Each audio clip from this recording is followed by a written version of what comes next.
Bonsoir tout le monde. Alors là c'est la deuxième chaîne de Télémacron. C'est sur les retraites. Bonsoir Justine Veil, on vous retrouve. On va tâcher de s'arrêter très concrètement sur cette histoire de bonus-malus pour que chacun comprenne. Premier exemple, un salarié du privé. Oui, par exemple, quelqu'un qui gagne 3 250 € en fin de carrière. S'il prend sa retraite à l'âge légal, c'est-à-dire 62 ans, avec le système. Alors 3 250 € en fin de carrière. Donc là déjà, ils prennent un exemple, vous voyez, qui parle à tout le monde. Voilà, regardez. Vous allez sur le site Observatoire des inégalités. D'accord? Voilà, vous avez l'adresse. 3 250 €. Vous le tapez là. Voilà.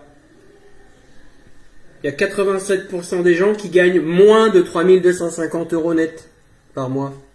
Donc là, ils nous font un exemple sur ce qui concerne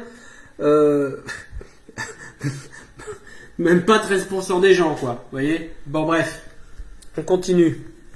Actuel, il toucherait 1751 € avec le système dit universel, 1710, 41 € de moins. S'il travaille maintenant 2 années de plus, il toucherait 2090 € aujourd'hui, 2069 avec la retraite à point. Il est donc toujours perdant. En fait, il ne serait gagnant que s'il travaille 4 années au-delà de l'âge légal jusqu'à 66 ans. Là, sa pension serait, vous le voyez, 40 € plus élevée avec la réforme proposée. Et pour un salarié qui gagne le SMIC? Alors lui, à 62 ans, s'il s'arrête aujourd'hui, il aurait 894 € avec le système actuel, 881 avec le système à points, il perd donc 13 €. 2 années supplémentaires lui donnent droit exactement à la même pension avec les deux systèmes. En revanche, là encore, s'il travaille plus longtemps, jusqu'à 66 ans, sa retraite augmente de manière très conséquente, vous le voyez, et surtout elle augmente bien plus avec la réforme proposée. 225 € de plus qu'avec le système actuel. Conclusion, la retraite à points est largement au bénéfice de ceux qui travailleront plus longtemps et particulièrement les petits salaires. Énorme, hein? Écoutez le petit slogan, évidemment. Hein.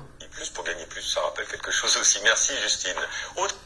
Voilà, donc en fait, on vient de dire à plein de gens, les pauvres, les gens qui ont les plus bas salaires, on parle du SMIC, donc on ne peut pas parler plus bas.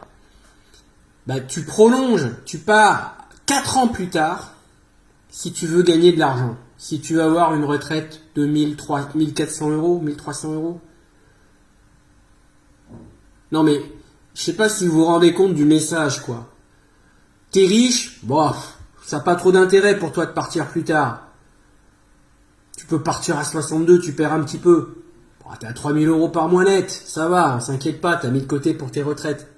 Par contre, t'as galéré toute ta vie, ben, travaille 4 ans de plus.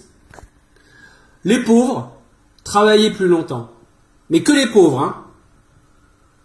Sachant que c'est vous qui avez une espérance de vie de 9 ans inférieure aux autres, hein. Ça veut dire quoi? Ça veut dire que, puisque aujourd'hui c'est pas officiel, vous l'avez déjà entendu, il y a des études qui montrent que l'âge, comment on appelle ça, la longévité, l'espérance de vie en bonne santé commence à reculer aux États-Unis.